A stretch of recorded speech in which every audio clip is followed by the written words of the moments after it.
Bismillahirrahmanirrahim.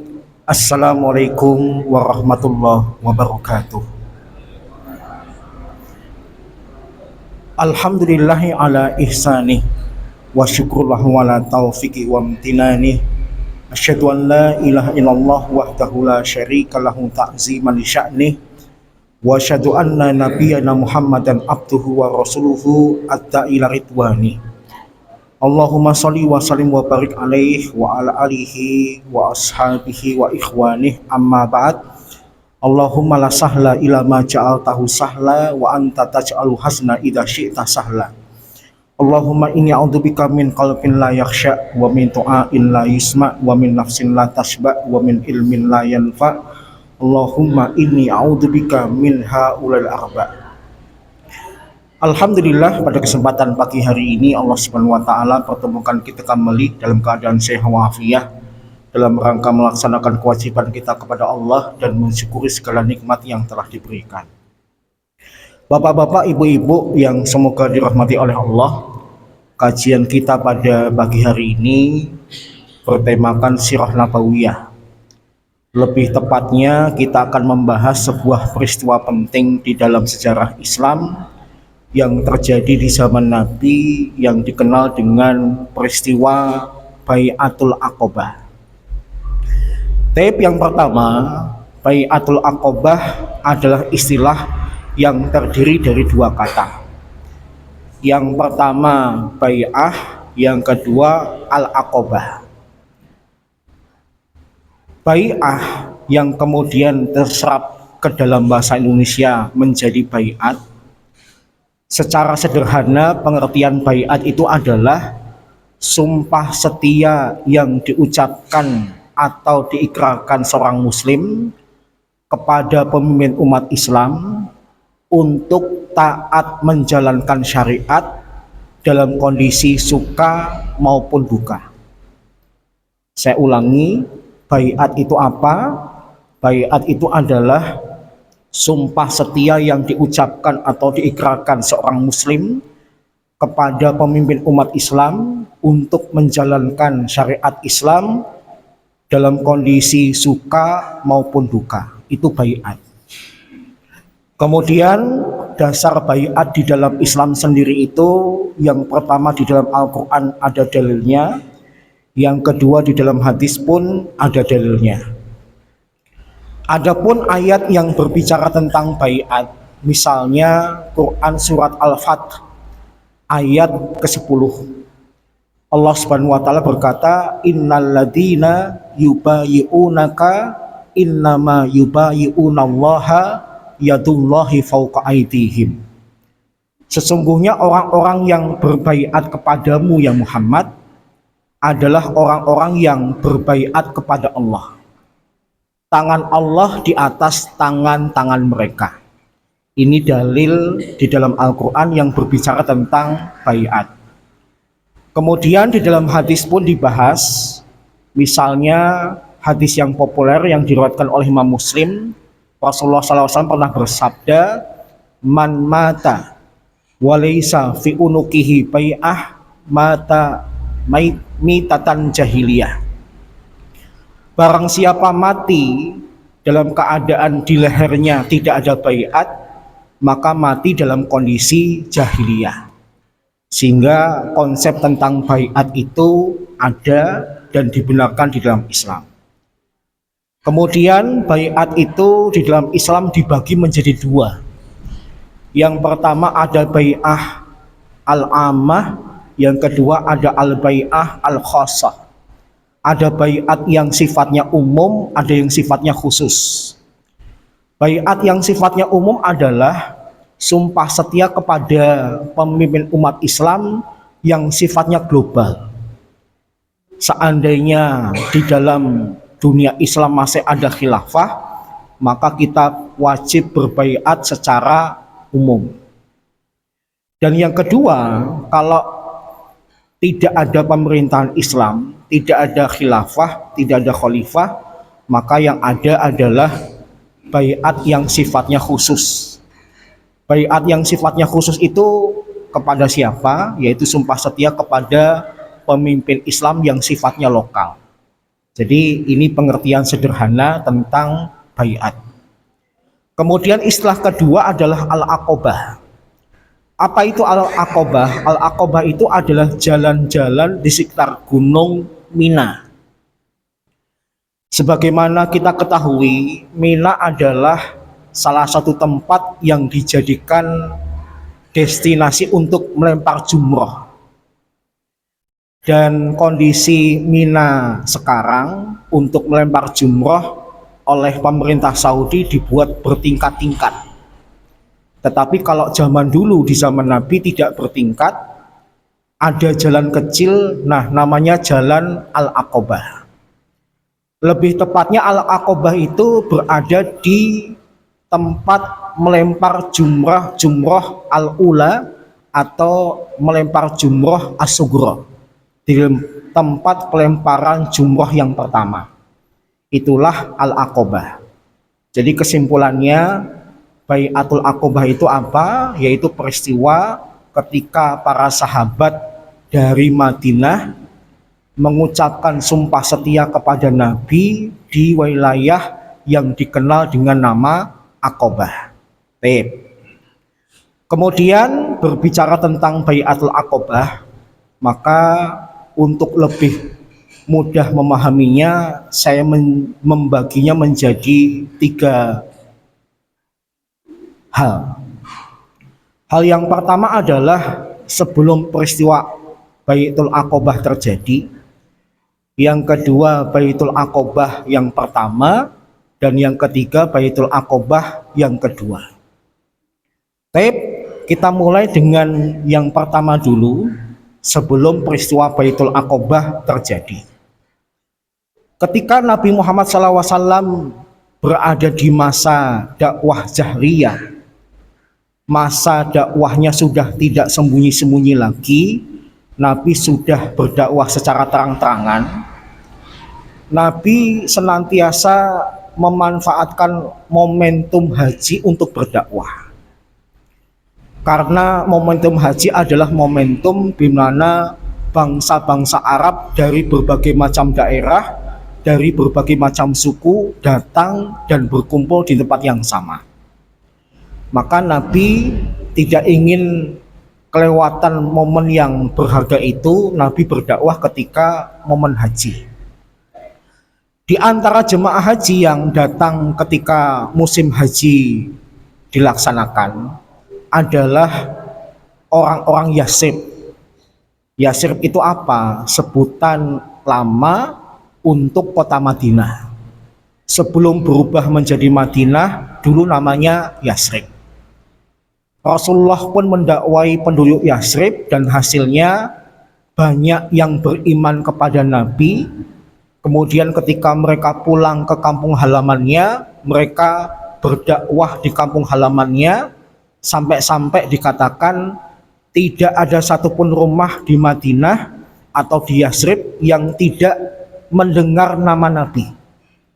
Seluruh rumah terkesan mendengar nama Nabi. Masalah ada yang beriman atau tidak itu belakangan.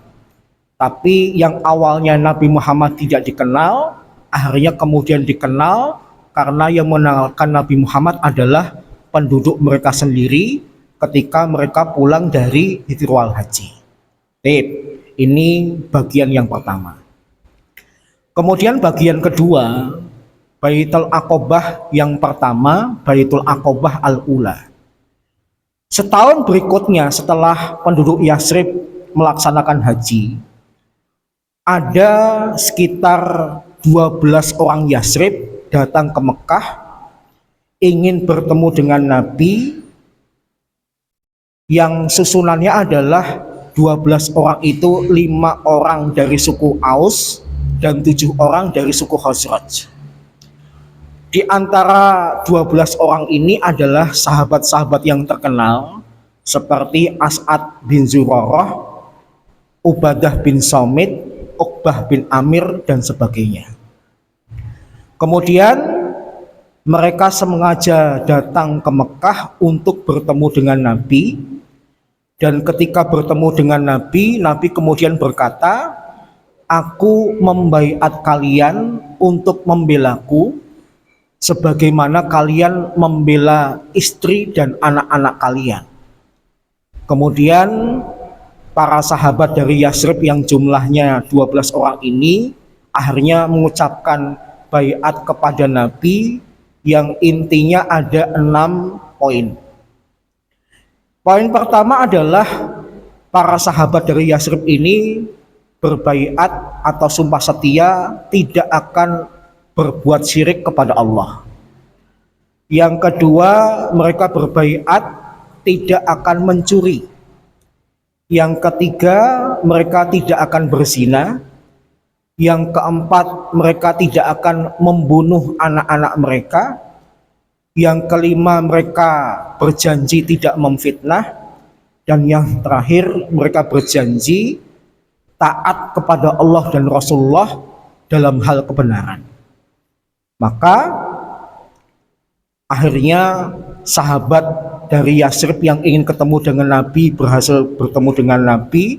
Bahkan mereka kemudian berhasil berbaiat di depan Rasulullah, kemudian mereka pulang. Hasil dari kepulangan mereka adalah As'ad bin Zurarah ketika kembali ke Madinah menjadi orang pertama yang memimpin sholat Jumat. Makanya dalam fikih sholat Jumat itu dibahas. Sebenarnya sholat Jumat itu pertama kali yang melakukan siapa? Ternyata ada fakta. Sholat Jumat meskipun disyariatkan langsung kepada Nabi Muhammad untuk disampaikan kepada umatnya, tapi yang melaksanakan pertama kali itu bukan Rasulullah, tapi As'ad bin Zurarah. Kenapa? Karena kondisi Madinah lebih aman, sedangkan Nabi masih berada di Mekah, nggak mungkin melaksanakan sholat Jumat yang harus berjamaah. Karena jangankan berjamaah, sholat sendirian saja resikonya besar. Maka tercatat di dalam sejarah, As'ad bin Zurarah adalah sahabat yang pertama kali melaksanakan sholat Jumat. Dan konon umat Islam di Yasrib itu sudah lebih dari 40. Maka ini memperkuat pendapat tidak boleh sholat Jumat kecuali jumlah jemaahnya itu 40. Sebagaimana yang dipilih oleh madhab Syafi'i dan Hambali. Karena As'ad bin Zurarah adalah sahabat pertama yang mengenalkan sholat Jumat kepada umat Islam di Madinah, maka Ka'ab bin Malik radhiyallahu anhu sepeninggal Abu Zurarah setiap kali mendengar adzan sholat Jumat, beliau berdoa dulu. Berdoanya khusus mendoakan As'ad bin Zurarah karena beliaulah yang mengenalkan sholat Jumat kepada umat Islam di Madinah. Sampai kemudian mengundang pertanyaan dari anak Ka'ab bin Malik, "Ya ayah, kenapa sih engkau setiap mendengar adzan sholat Jumat mendoakan As'ad bin Zurarah?" Maka dijawab oleh Ka'ab bin Malik, tidak lain karena dialah yang mengenalkan syariat sholat Jumat kepada kami yang berada di Madinah. Kemudian ketika mendapati kondisi di Madinah ternyata sudah banyak orang Islam, sudah banyak yang masuk Islam, maka kemudian Rasulullah SAW mengutus seorang sahabat di Mekah untuk berdakwah di Madinah, yang dia adalah duta Islam pertama yang kita semua kenal namanya, yaitu Mus'ab bin Umair. Salah seorang sahabat yang dulu pernah kita bahas adalah pemuda yang tampan, pemuda yang berasal dari keluarga yang kaya. Apapun yang nempel di tubuh Mus'ab bin Umair dulu adalah barang impor. Dari minyak rambut sampai sandalnya tidak ada yang produk lokal, semuanya impor. Dulu sebelum masuk Islam sangat dimanjakan oleh kedua orang tuanya, sampai-sampai untuk bepergian dalam radius dekat saja orang tuanya nggak tega kalau Mus'ab bin Umair jalan kaki. Maka orang tuanya mempersiapkan sejumlah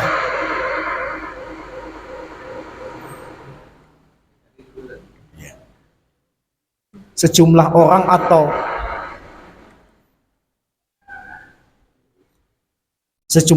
atau pembantu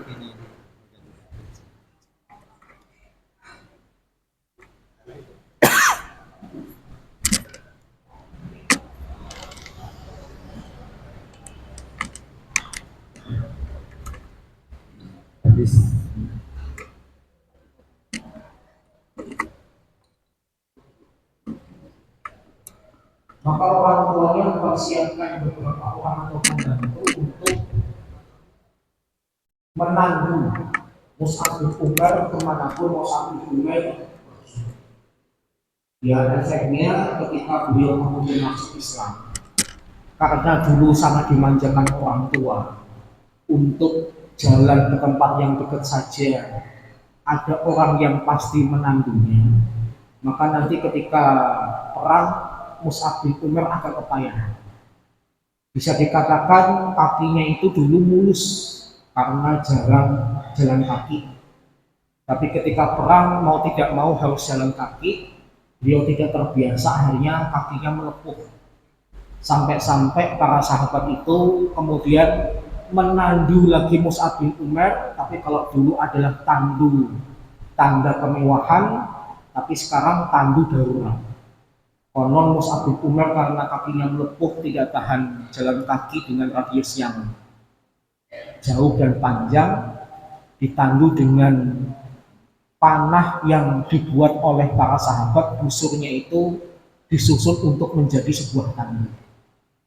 Sebuah pelajaran, anak kita itu jangan terlalu dimanjakan. Khawatirnya ketika kondisinya berubah, dia menghadapi kondisi tidak seperti di rumah, dia nanti yang kewalahan. Paham ya? Kadang-kadang anak itu diajari untuk masak. Supaya apa? Ketika orang tuanya tidak di rumah atau ketika orang tuanya tidak bisa memasakkan, dia bisa masak sendiri. Kadang-kadang anak itu perlu dilatih untuk makan sendiri. Sayang sih sayang, tapi jangan sampai udah gede masih disuapin. Saya pernah ketemu dengan seorang teman. Ketika itu saya kuliah awal, usia saya 20 tahun. Teman saya itu usia 40 tahun. Ketika saya datang ke rumahnya, saya kaget. Teman saya yang usia 40 tahun ini masih disuapin oleh ibunya. Itu pemandangan yang asik atau menggelikan? Ya, bagi dia asik, tapi bagi yang nonton menggelikan. Udah tua masih disuapin. Ya kalau nyuapinnya kadang-kadang seperti di beberapa daerah, kalau misalnya acara Idul Fitri, pada pulang kampung ada ritual orang tua nyuapin anak-anaknya dalam rangka nostalgia. Ini mamamu nyuapin kalian seperti kalian dulu disuapin ketika kalian masih kecil, tapi sekarang kalian sudah dewasa, kalian tinggal di rumah masing-masing, sekarang kalian kembali ke rumah mama disuapin, kadang-kadang nggak apa-apa. Tapi kalau kemudian menjadi rutinitas, khawatirnya ketika nanti orang tuanya sudah meninggal, makan sendiri nggak bisa. Ini bapak-bapak masih ada yang suapin? Ya kalau suapinnya saling menyuapi tanda cinta kepada istri silahkan. Tapi kalau minta disuapin terus ya kebangetan. Ingat umur pak, ya.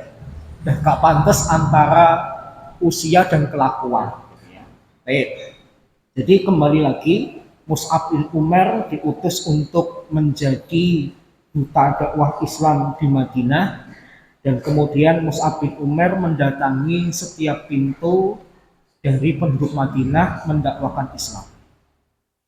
Dan karena Mus'ab bin Umair ketika masuk Islam seluruh keduniaan ditanggalkan, dia diboikot oleh orang tuanya, ibarat ungkapan zaman sekarang, rekeningnya sekarang diblokir oleh orang tuanya, dia tidak dapat fasilitas lagi, maka kondisi Mus'ab bin Umair yang dulu serba mewah sekarang penuh dengan keterbatasan, sehingga ketika berdakwah kepada penduduk Madinah yang ditawarkan hanya surga.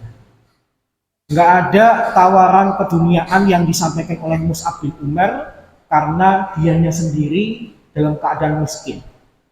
Tetapi hasil dari dakwah Mus'ab bin Umair menyebabkan banyak penduduk Madinah atau kita sebut dengan Ansor kemudian masuk ke dalam Islam. Di antara sahabat yang masuk ke dalam Islam di tangan Mus'ab bin Umair adalah dua orang tokoh dari Bani Abdul Ashhal yang bernama Sa'ad bin Mu'ad dan Usaid bin Hudair. Ini mulai muncul nama-nama yang susah untuk dilantunkan. Kenapa? Karena nama-nama ini jarang dibahas. Lisan kita itu sudah terbiasa mengucapin Abu Bakar, Umar, Utsman, Ali, tapi kalau ngomong Sa'ad bin Mu'ad, Usaid bin Hudair gitu ya, itu udah agak keluh gitu ya. Kenapa? Karena jarang dibahas, jarang membaca. Nah, Sa'ad bin Mu'ad maupun Usaid bin Hudair, mereka adalah pemimpin Bani Abdul Ashhal yang ketika didakwai semua Bani Abdul Ashhal itu masuk Islam kecuali satu, Al-Ushairin, atau nama aslinya adalah Amr bin Sabit, yang baru masuk Islam ketika menjelang perang Uhud. Jadi di sukunya itu menyisakan satu orang saja yang belum masuk Islam. Tapi ketika masuk Islam menjelang perang, dia masuk Islam menjelang perang Uhud. Dalam perang Uhud dia ikut, dalam perang Uhud dia kemudian meninggal. Sehingga kemudian para ulama sejarah memberikan informasi Amr bin Sabit itu adalah sahabat yang ketika masuk Islam langsung berjihad, langsung meninggal atau syahid. Keningnya belum pernah sekalipun digunakan untuk sujud atau sholat. Jadi ada orang Islam yang belum pernah ibadah mahdhah sekalipun, tapi kemudian mati dalam keadaan beriman, mati dalam keadaan Islam. Sehingga menjadi sebuah kebahagiaan tersendiri bagi Amr bin Sabit. Nah, adapun peristiwa masuk Islamnya Sa'ad bin Mu'ad dan Usaid bin Hudair itu ada kisah yang diceritakan secara lengkap oleh para ulama dalam kitab-kitab mereka. Sa'ad maupun Usaid itu mereka berkawan. Sampai kemudian mereka bertemu, kemudian berbincang. Sa'ad bin Mu'ad kemudian berkata kepada Usaid bin Hudair, temuilah Mus'ab bin Umair dan As'ad bin Zurarah. Kemudian tegurlah mereka, usirlah mereka. Karena mereka datang dengan agama baru yang belum pernah kita kenal selama kita tinggal di Madinah. Aku sengaja ngutus kamu tidak berangkat sendiri karena As'ad bin Zurarah itu sepupuku. Gak enak kalau aku negur sendiri sepupuku. Maka pergilah temui mereka, usir mereka, sehingga Madinah tidak lagi ada kejadian baru. Maka Usaid bin Hudair pun datang menemui Mus'ab bin Umair dan As'ad bin Zurarah membawa tombak. Dia datang dalam kondisi marah, dan kemudian ketika bertemu dengan Mus'ab bin Umair maupun As'ad bin Zurarah, dia awalnya ngomong dengan kalimat kasar dan nada yang tinggi. Sampai kemudian Mus'ab bin Umair dan As'ad bin Zurarah, jangan emosi dulu. Duduk dulu, kita berbincang sebentar. Kalau nanti kamu terima, kami bersyukur. Tapi kalau enggak kamu terima, ya enggak apa-apa. Maka yang awalnya datang dalam keadaan emosi, tapi karena ditawarin duduk dulu, kita ngobrol dulu, dengarkan kami dulu, masalah keputusannya terserah kamu nanti, maka Usaid bin Hudair pun menuruti kemauan dari Mus'ab dan As'ad. Kemudian duduk didakwai oleh Mus'ab bin Umar dan As'ad bin Zurarah, dibacakan ayat-ayat Allah termasuk diantaranya Quran surat As-Zukhruf. Usaid bin Hudair yang datang dalam keadaan marah, tiba-tiba ketika mendengar penjelasan apa itu Islam, kemudian ayat-ayat yang dirindukan Rasulullah SAW, kalimat-kalimatnya begitu indah, dan dia termasuk orang yang paham mana kalimat manusia, mana kalimat Allah, maka kemudian dia tertarik. Bahkan Mus'ab bin Umar kemudian melihat wajah Usaid bin Hudair dengan mengatakan, sungguh aku sudah melihat wajah keislamannya sebelum lisannya mengucapkan syahadat. Dari raut mukanya sudah kelihatan dia bakal masuk Islam, karena dia kagum dengan penjelasan tentang Islam yang disampaikan oleh Mus'ab bin Umar dan Usaid bin Hudair. Sampai akhirnya kemudian Usaid bin Hudair yang awalnya diutus untuk mengusir mereka berdua malah masuk kepada Islam, kemudian kagum kepada Islam. Setelah itu kemudian Usaid bin Hudair kembali kepada Sa'ad bin Mu'adz yang mengutusnya. Sa'ad bin Mu'adz mengatakan, aku melihat raut wajah yang berbeda ketika kuutus Usaid bin Hudair dan ketika dia kembali. Dia putus dalam keadaan marah membawa tombak, tapi pulang itu tombaknya dalam keadaan terbalik dan wajahnya berseri-seri. Sa'ad bin Mu'adz kemudian bertanya-tanya, ini ada apa ya? Kemudian Usaid bin Hudair ditanya, apa yang terjadi? Kemudian ternyata Usaid bin Hudair itu mengucapkan kalimat yang ternyata sebenarnya adalah berita bohong, tapi sengaja diceritakan kepada Sa'ad bin Mu'adz, biar Sa'ad bin Mu'adz ketemu Mus'ab dan As'ad, supaya dia juga mengalami apa yang dia alami. Dia dapat penjelasan tentang Islam, dia mendengarkan beberapa ayat-ayat dalam Al-Quran, kemudian nanti masuk Islam. Usaid bin Hudair kemudian berbohong, sesungguhnya Bani Harisah ingin membunuh sesepupumu Abu Zurarah. Kemudian ketika mendengar bahwa sepupunya akan dibunuh oleh musuhnya yaitu Bani Harisah, maka Sa'ad bin Mu'adz langsung beranjak pergi ke tempat di mana Mus'ab bin Umar dan As'ad bin Zurarah itu berada. Kemudian ketika datang, Sa'ad tanya kepada As'ad bin Zurarah, apa benar Bani Harisah itu akan membunuhku? Karena aku dapat berita dari Usaid bin Hudair. Mus'ab dan As'ad tersenyum, kemudian mereka berkata, duduk dulu, kita berbincang sebentar. Nanti aku ceritain duduk perkara yang sesungguhnya. Maka ketika datang dalam keadaan emosi ingin membela sepupunya, tapi ternyata sepupunya malah ngajak ngobrol, ngajak duduk sebentar, dan ketika duduk sebentar itu Mus'ab bin Umar dan As'ad bin Zurarah mendakwakan Islam kepada Sa'ad bin Mu'adz. Sa'ad bin Mu'adz kemudian tertarik, bergembira, kemudian masuk Islam. Jadi ada kalanya berbohong itu diperbolehkan. Kalau dengan berbohong timbul maslahat. Kalau dengan berbohong itu malah tidak menimbulkan maslahat, tapi kemudian malah menimbulkan mafsadah yang lebih besar, maka berbohong itu dilarang.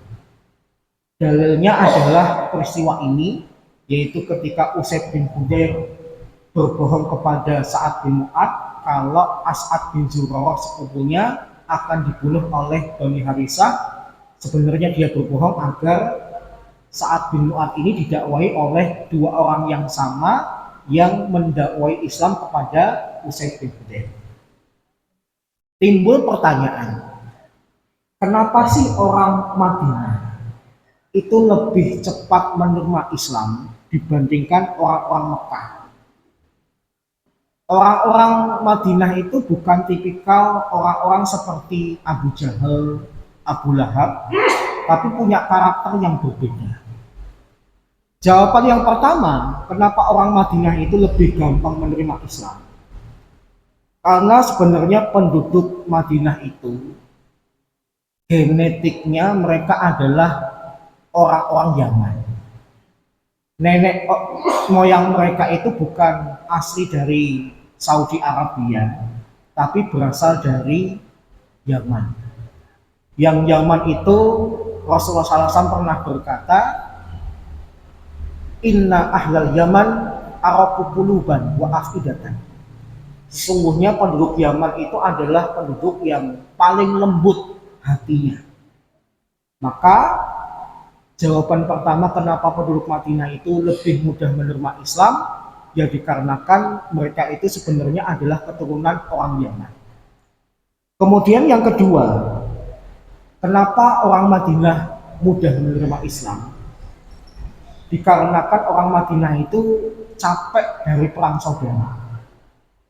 Sebagaimana dulu pernah kita sampaikan, di Madinah itu ada perang saudara yang sampai lintas generasi. Kakek buyut mengalami, kakek mengalami, ayah mengalami, anak mengalami. Bahkan saya dulu pernah mengatakan di antara sebab perang saudaranya itu gara-gara kambing senggonan. Paham ya, masih ingat ya? Jadi saking mudahnya orang Madinah sebelum Islam datang ke daerah mereka, mereka itu perang saudara sampai lintas generasi, sampai akhirnya mereka pada titik klimaks bosan perang. Ketika mendengar dakwah Islam adalah agama yang mengajak kepada kedamaian, mereka tertarik. Ini alasan yang kedua, capek perang saudara. Kemudian alasan yang ketiga, kenapa orang Madinah lebih mudah menerima Islam? Karena mereka sering mendengar berita kenabian dari orang-orang Yahudi. Dulu pernah juga kita bahas, ketika Madinah didatangi oleh Nabi dan para sahabat, Madinah itu sudah ada penduduk aslinya, ada suku Aus dan Khazraj, dan ada juga komunitas-komunitas Yahudi. Nah, orang-orang Yahudi ini sering cerita tentang Nabi yang ditunggu-tunggu, Nabi yang terakhir. Nah, karena mereka sering mendengar cerita Nabi terakhir dari orang Yahudi, maka ketika Nabi Muhammad memproklamirkan sebagai Nabi dan Rasul, langsung penduduk Madinah tanggap. Jangan-jangan ini yang ditunggu-tunggu orang Yahudi. Dan kemudian orang Madinah nikung. Sebelum orang Yahudi beriman kepadanya, kita beriman dulu. Dan ternyata tikungannya berhasil. Bahkan efeknya ternyata orang Yahudi kecewa dengan Nabi. Kecewanya kenapa? Mereka berharap Nabi terakhir dari keturunan Bani Israel, tapi ternyata tidak. Mereka berharap Nabi terakhir nanti ambisius terhadap duniawi, ternyata Nabi Muhammad tidak. Mereka berharap Nabi terakhir tadi nanti akan suka perang, tapi Nabi Muhammad tidak. Karena kecewa dengan spesifikasinya, mereka kemudian mengingkari Nabi Muhammad. Yang beriman kepada Nabi Muhammad suku asli Madinah, Aus dan Khazraj. Dan penyebab keempat kenapa orang Madinah lebih mudah menerima Islam, karena pemimpin-pemimpin mereka seperti Sa'ad bin Mu'ad dan Usaid bin Hudair tadi masih muda. Usianya ketika menjadi pemimpin itu masih sekitar 30-40 tahunan. Usia masih muda. Mohon maaf ya, bapak-bapak yang sudah tua jangan tersinggung. Di dalam Islam, pemuda itu diperhitungkan.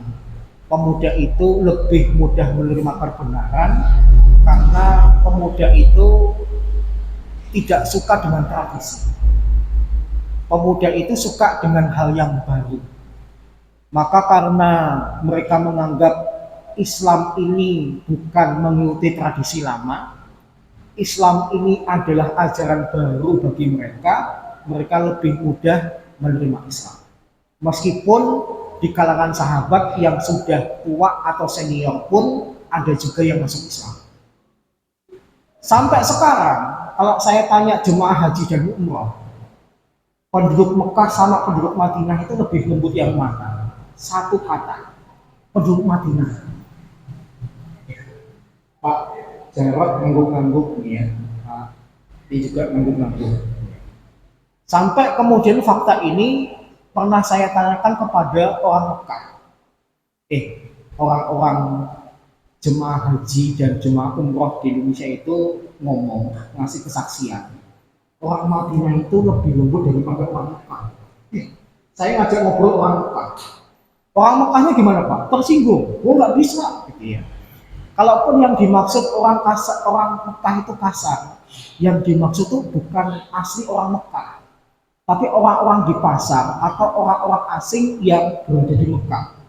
Jadi mereka nggak terima kalau dikatakan kalah lembut daripada orang Madinah. Tapi ya cuma obrolan saja, ini tidak dianggap serius. Tapi kenyataannya dalam sejarah, orang Madinah lebih mudah menerima Islam dibandingkan orang-orang di Mekah. Nabi 13 tahun berdakwah di Mekah, hasilnya apa? Diusir. Tapi di tahun kedua berdakwah di Madinah, orang Madinah ikut dalam perang Badar. Di tahun ketiga ada perang Uhud, orang Madinah ikut dalam perang Uhud. Dan jumlahnya berlipat ganda dibandingkan jumlah kaum muslimin ketika Nabi berdakwah di kota Mekah. Itu kisah di Baitul Aqobah Al-Ula atau Baitul Aqobah yang pertama. Kemudian bagian terakhir yaitu Baitul Aqobah As-Saniyah atau Baitul Aqobah yang kedua. Di tahun berikutnya di musim haji juga, ketika orang-orang Yasrib ingin melaksanakan haji yang jumlahnya sekitar 500 orang. Ternyata di 500 orang itu 73 diantaranya adalah orang-orang Yasrib yang sudah masuk Islam. 73 itu rinciannya 71 laki-laki dan 2 diantaranya perempuan. Mereka kemudian datang ke Mekah dengan jumlah yang lebih banyak.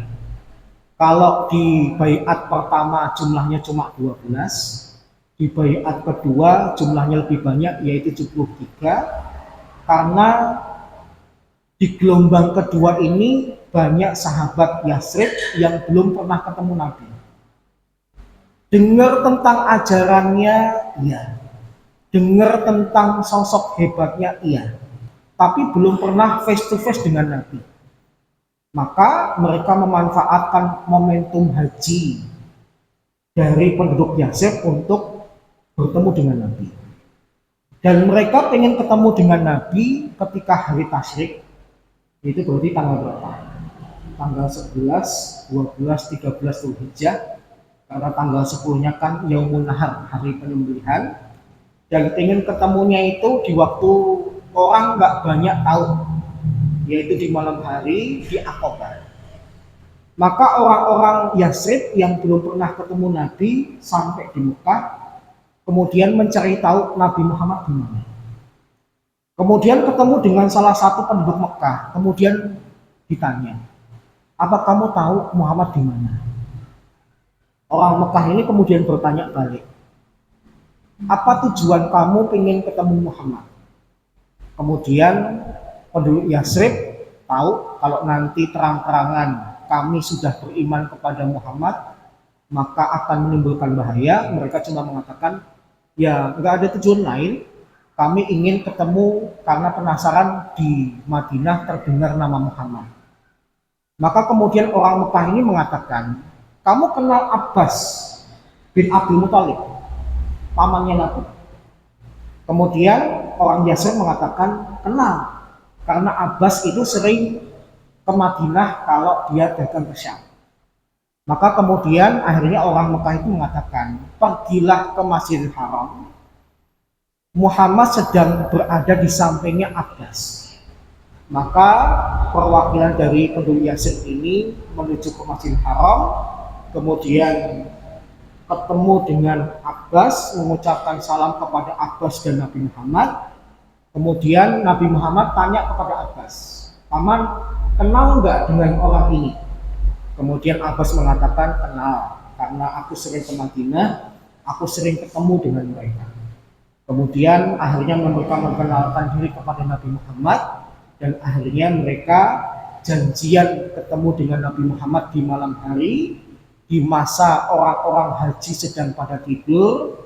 Mereka berjanji untuk bertemu di sebuah tempat di jalan kecil di bawah Gunung Mina yang dulu disebut dengan Al-Aqobah. Dan akhirnya Nabi bertemu dengan mereka ditemani oleh pamannya, yang saat itu Abbas bin Abdul Muthalib masih musyrik. Subhanallah. Rasulullah dijaga oleh paman-pamannya yang musyrik. Yang pertama Abu Thalib sampai Abu Thalib wafat. Yang kedua Abbas. Meskipun dia masih musyrik, tapi yang mengawal Nabi Muhammad ya Abbas ini. Sampai kemudian di suatu hari nanti Abbas bin Abdul Muthalib masuk Islam. Bahkan ketika Nabi SAW wafat, di zaman Umar bin Khattab terjadi musim paceklik, musim kemarau. Umar bin Khattab kemudian mendatangi Abbas dan kemudian meminta Abbas untuk memimpin sholat istisqa. Abbas kemudian bertanya, "Kenapa kamu minta aku bukan kepada yang lain? Yang lain kan yang soleh banyak, yang alim banyak, yang masuk Islam lebih dulu lebih banyak. Kenapa kamu minta aku?" Kemudian Umar bin Khattab mengatakan, "Karena aku tidak menemukan sosok sahabat yang paling mirip dengan Rasulullah kecuali engkau. Dan yang kedua, karena aku melihat orang yang paling soleh di antara kami adalah engkau." Maka Abbas bin Abdul Muthalib di zaman Umar bin Khattab memimpin sholat istisqa. Jadi akhirnya sahabat-sahabat Yasrib bertemu di Aqobah dengan Nabi, dan kemudian Nabi membaiat mereka dengan dua perkara. Pertama, mereka bersumpah setia kepada Nabi akan melindungi Nabi sebagaimana mereka melindungi harta dan keluarga mereka. Nabi dan orang-orang beriman nanti kalau masuk Madinah aman. Yang kedua, mereka berayatkan kepada Nabi siap untuk berjihad atau bertempur dengan senjata kalau memang situasinya diperlukan.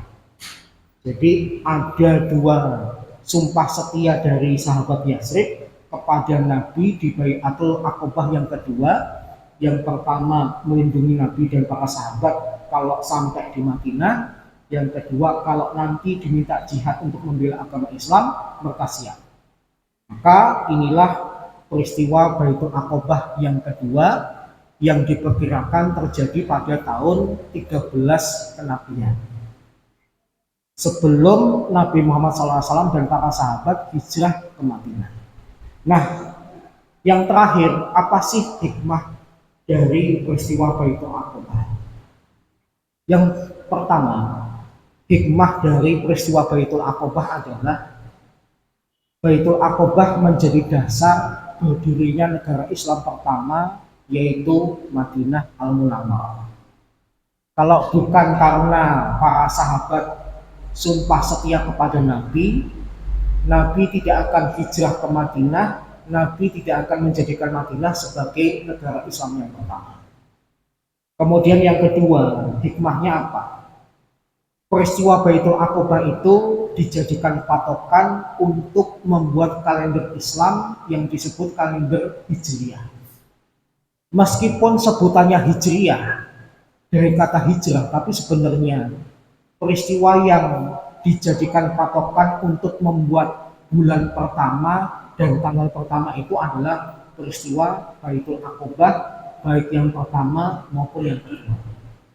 Kemudian yang ketiga, peristiwa Baitul Aqobah itu menjadi pembuka jalan hijrah Nabi dan para sahabat. Dan hikmah yang terakhir, Baitul Aqobah itu adalah menjadi sarana persatuan umat Islam, khususnya bersatunya dan berdamainya suku Aus dan Khazraj yang kemudian dikenal dengan golongan Ansor yang memberikan pertolongan dan bantuan penuh kepada Nabi dan para sahabat.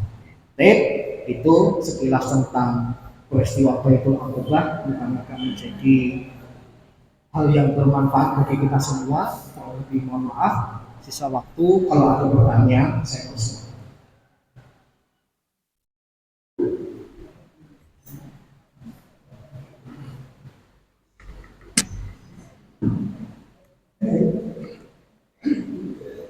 Assalamualaikum warahmatullahi wabarakatuh. Waalaikumsalam warahmatullahi wabarakatuh.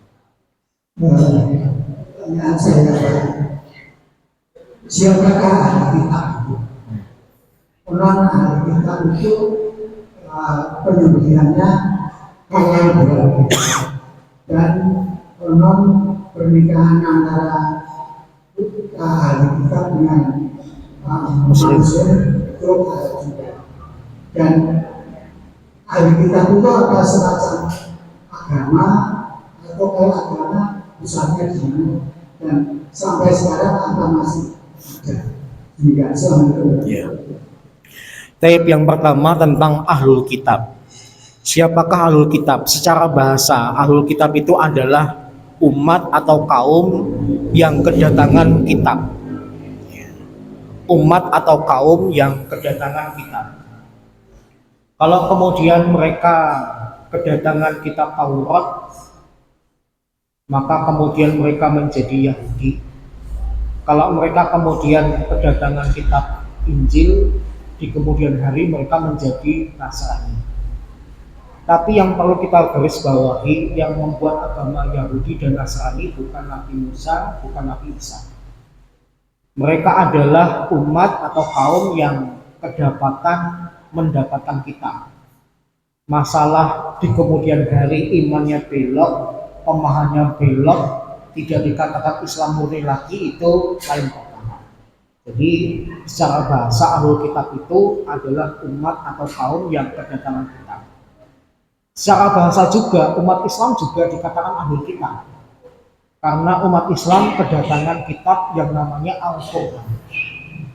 Tapi istilah ini kemudian dipersempit oleh ulama, yaitu untuk umat yang beragama Yahudi dan beragama Nasrani. Sehingga kesimpulannya ahlul kitab itu siapa? Orang-orang yang kedatangan kitab Taurat maupun Injil yang kemudian hari agamanya disebut dengan Yahudi dan Nasrani. Kemudian yang kedua, ahlul kitab ini ada kekhususan yang tidak disamakan seperti orang-orang musyrik. Tidak disamakan seperti para penyembah berhala, penyembah api, penyembah bulan, bintang, dan sebagainya. Kekhususan yang pertama seperti tersirat dalam Quran surat Al-Maidah ayat yang kelima. Yang pertama adalah wa ta'amul ladzina utul kitaba hilul lakum wa ta'amuhum hilul lakum. Sembelihan ahlul kitab itu sah untuk kalian makan, dan sembelihan kalian halal untuk mereka makan. Jadi konsekuensi pertama, Yahudi dan Nasrani kalau menyembelih binatang yang binatangnya boleh disembelih dalam Islam, sembelihan mereka halal untuk kita makan. Ya, yang penting binatangnya sama-sama halal. Sapi, kambing, kerbau. Tapi kalau babi enggak, anjing enggak, ya. Baik. Kemudian konsekuensi yang kedua, laki-laki muslim boleh menikahi wanita ahlul kitab. Boleh menikahi wanita Yahudi, boleh menikahi wanita Nasrani. Dan tujuan diperbolehkannya adalah biar memudahkan mendakwai Islam. Karena mohon maaf, kalau saya dekat dengan perempuan, saya ingin mendakwai Islam, tapi dia bukan istri saya, khawatirnya timbul fitnah. Wah, jangan-jangan pacaran. Ustadz kok deketin perempuan yang bukan mahramnya, timbul fitnah.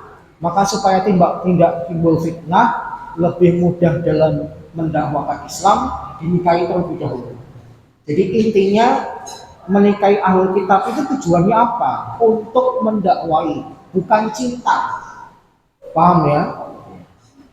Tidak seperti pengertian orang-orang zaman sekarang yang karena cinta kemudian ngambil ayat di dalam Al-Quran seakan-akan menjadi pembenaran atas pernikahan mereka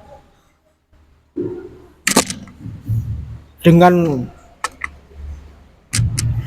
wanita Yahudi maupun dengan wanita Nasrani.